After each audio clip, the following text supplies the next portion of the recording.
আপনি বেতন নেবেন কিন্তু রুটিন কাজ করবেন না, আপনি বেতন নেবেন কিন্তু সরকারকে সহযোগিতা করবেন না, আপনি বেতন নেবেন আর বেনজিরের ভাষ্য মোতাবেক অন্তরে স্বৈরাচারের জিকির করবেন, এই অধিকার তো আপনাকে দেওয়া হয় না। সেটা যেমন বেআইনি, অনৈতিক এবং রাষ্ট্রদ্রোহিতার শামিল। কাজেই প্রশাসনকে এখনই সিদ্ধান্ত নিতে হবে যে আপনারা কি অনৈতিক কাজ করবেন, নাকি আপনারা বেআইনি কাজ করবেন, নাকি আপনি রাষ্ট্রদ্রোহী হিসাবে চিহ্নিত হবেন।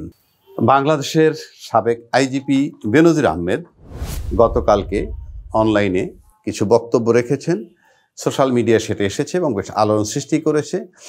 তার ভিতরে তিনি বলেছেন যে বাংলাদেশের প্রশাসনের 90% আওয়ামী লীগের, এবং আওয়ামী লীগের জন্য তারা আওয়ামী লীগ যদি আবার আসে তারা আওয়ামী লীগের সম্মুখভাগে এসে তারা কাজ করবে, অর্থাৎ আওয়ামী লীগ আসলেই তারা কাজ করবে।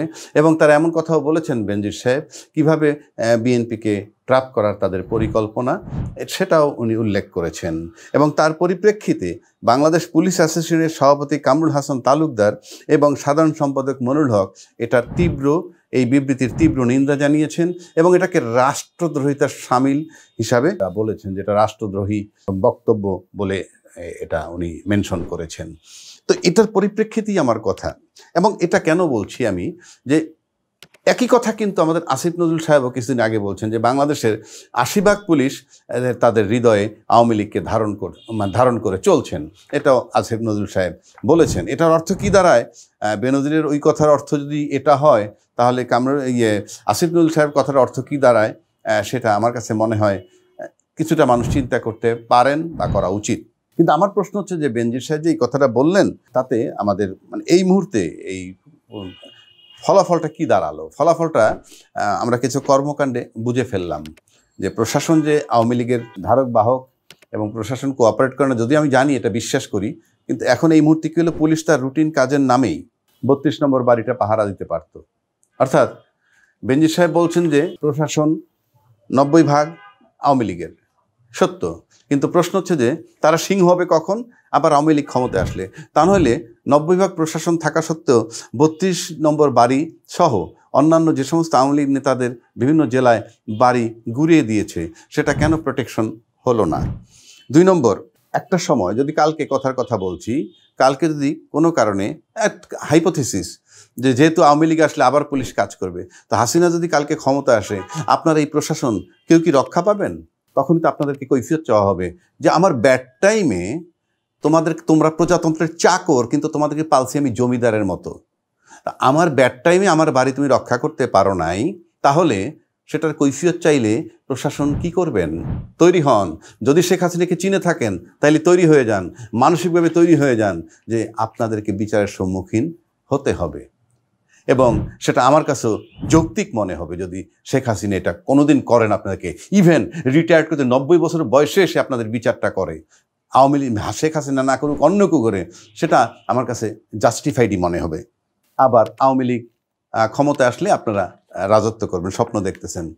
যেই থিওরিটা আপনি বললেন যে 90% আওয়ামী লীগ প্রশাসনের, তারপরেও যখন বঙ্গবন্ধুর বাড়ি ভেঙে দিছে, বাড়ি যারা ভাঙছে তারা কতখানি জাস্টিফাইড সেটা আমি সমর্থন করি কি করি না, সেই আলোচনা আমি আসতেছি না।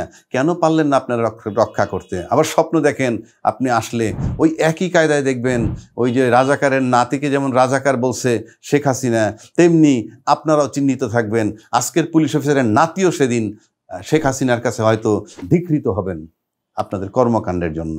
এখন প্রশ্ন হচ্ছে, তাহলে প্রশাসনের করণীয় কি? প্রশাসনের করণীয় সিম্পল। প্রশাসনের করণীয় হলো এই যে আপনাকে রাষ্ট্র একটা চাকরি দিয়েছে, প্রজাতন্ত্রের জনগণের ট্যাক্সের টাকায় আপনাদের বেতন হয়, এবং চাকরির শর্তই হলো যে আপনি জনগণের জান মাল রক্ষা করবেন, দেশের আভ্যন্তরীণ আইন শৃঙ্খলা নিয়ন্ত্রণে রাখবেন। এটা আপনার চাকরির শর্ত। আপনি জাস্ট চাকরির শর্ত মানে আপনি বড় বড় পুলিশ অফিসার তারাও তো বাড়িতে দু একজন চাকর রাখেন, তাদেরকে তো চাকর ট্রিটমেন্টই করেন। তার আপনারা তো রাষ্ট্রের চাকর ভাবেন না কেন? নিজেদেরকে রাষ্ট্রের সচিব ভাইবেই তো আজকাল এই দেশের এই করুণ দশা হয়েছে। যদি ভাবতেন যে প্রজাতন্ত্রের চাকর, প্রজাতন্ত্রের পয়সায় আপনাদের বেতন হয়, তখন কিন্তু আপনাদের ভিতরে এই জিনিসটা থাকতো। এবং আজকে এই সরকার ক্ষমতায় থাকায় ঠিক সেই ট্রিটমেন্ট আপনি পাচ্ছেন বলে আপনার ভালো লাগতেছে না, এরকম আমার কাছে মনে হয়। যাই হোক, তারপর হলো সরকার যদি আপনাদেরকে কোনো বিশেষ দায়িত্ব দেয়, কাউকে ডেকে এনে কোনো অ্যাসাইনমেন্ট দেয়, তাহলে ভিন্ন কথা। তার প্রত্যেকটা দপ্তরের কেরানিগিরি থেকে শুরু করে সচিব পর্যন্ত, কনস্টেবল আইজিপি পর্যন্ত, সিপাহি থেকে শুরু করে আর্মি চিফ পর্যন্ত সবার রুটিন কাজ দেওয়া আছে। সেগুলো করতে আপনার বাধ্য। কেন করেননি? কেন করেননি আপনারা? ব্লেম যাচ্ছে সরকারের প্রতি। ইয়েস, এই সরকারের ব্যর্থতাও আছে। কেন সরকার পারে নাই আপনাদেরকে মাঠে নামাইতে? ফলাফল যাই হোক, পাগলা রাজার মতো দেশ চালাতে হবে। এখন ইউনূস সাহেবের উচিত ছিল এরপরে এক আর চাপে, এই যে 6 মাস পর যখন জুলাই অভ্যুত্থানের পর যখন 5ই তারিখ একটা ঘটনা ঘটলো, উনি প্রোটেকশন যেমন দিতে পারেন নাই, পাশাপাশি রুটিন কাজ করতে যখন ব্যর্থ হয়েছে, ওনার উচিত ছিল বহু অ্যাকশন নেয়ার। এখন আমার বক্তব্যটা যেটা, তাহলে প্রশাসন এখন কি অপরাধ করলো? আমি সেই অপরাধের জায়গাটায় যাচ্ছি। প্রশাসনের অপরাধ কি হলো এখানে? সরকারের অধীনে কাজ করতে আপনার ভালো না লাগতে পারে। আপনাদের অপরাধ হইল আপনাকে বেতন দেওয়া হয় যে কারণে, সেই কারণে আপনি চাকরির শর্ত ভঙ্গ করেছেন। কিন্তু আপনার সরকারকে ভালো না লাগতে পারে, সরকারের সাথে আপনার বনাবনি না হইতে পারে, তারপরে আপনার সরকারকে আপনি মানতে বাধ্যও নন। যদি আপনি খুব বেশি স্বাধীনচেতা হন, আপনি কেন চাকর থাকবেন? চাকর তো কোনো ভদ্রলোক থাকে না। আমাদের দেশে তো বড় বড় দামি দামি গাড়ি দিয়া, দামি কোয়ার্টার দিয়া, সেদিন দেখলাম একজনে বলতেছে, কোনো একজন বিশিষ্ট ব্যক্তি এক সাব ইন্সপেক্টরের পক্ষে কথা বলতেছেন, উনি এত বেতন পান, এত টাকা ভাড়া দেন, তারপরে কেমনে চলবেন? নো, আপনি যে পরিমাণ বেতন পান, প্রয়োজনে আপনি 3000 টাকার ঘরে থাকবেন, এটাই নিয়ম। কিন্তু আমার দেশে উল্টা নিয়ম হয়ে গেছে। সাব ইন্সপেক্টর থাকবেন 30,000 টাকার ঘরে, এসপি সাহেব থাকবেন 70,000 টাকার ঘরে, আর আমরা সুপ্রিম কোর্টের লয়ার, আমরা কয় টাকার ঘরে থাকি? আমাদের ইনকাম আপনাদের চেয়ে অনেক বেশি, তারপর আমরা হিমশিম খাই। রাজনীতিবিদ এই সমস্ত কথা বলে একটা সস্তা পপুলারিটি নেয়। আপনার যে পরিমাণ আয় সে পরিমাণ ব্যয়। Cut your coat according to your cloth, এটা বিধান।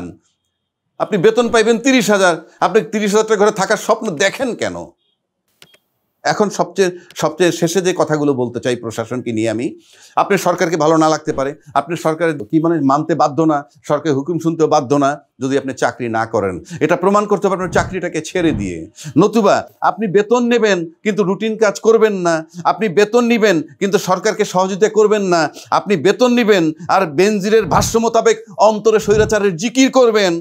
এই অধিকার তো আপনাকে দেওয়া হয় না। সেটা যেমন বেআইনি, অনৈতিক এবং রাষ্ট্রদ্রোহিতার শামিল। কাজেই প্রশাসনকে এখনই সিদ্ধান্ত নিতে হবে যে আপনারা কি অনৈতিক কাজ করবেন, নাকি আপনারা বেআইনি কাজ করবেন, নাকি আপনি রাষ্ট্রদ্রোহী হিসাবে চিহ্নিত হবেন। কারণ সরকারকে কোঅপারেট না করা কিন্তু রাষ্ট্রদ্রোহিতার শামিল। আপনারা এই সংজ্ঞা বানিয়েছিলেন শেখ হাসিনার সময়। রাষ্ট্রদ্রোহিতা কিভাবে, অনেক তুচ্ছ ঘটনাকে রাষ্ট্রদ্রোহিতা দেখাইছেন, আর পরিষ্কার আপনারা রাষ্ট্রদ্রোহিতা করতেছেন। আপনার অনৈতিক, বেআইনি এবং রাষ্ট্রদ্রোহী কর্মকাণ্ড করতেছেন। সঙ্গে আপনাদেরকে সিদ্ধান্ত নিতে হবে কি করবেন প্রশাসনকে।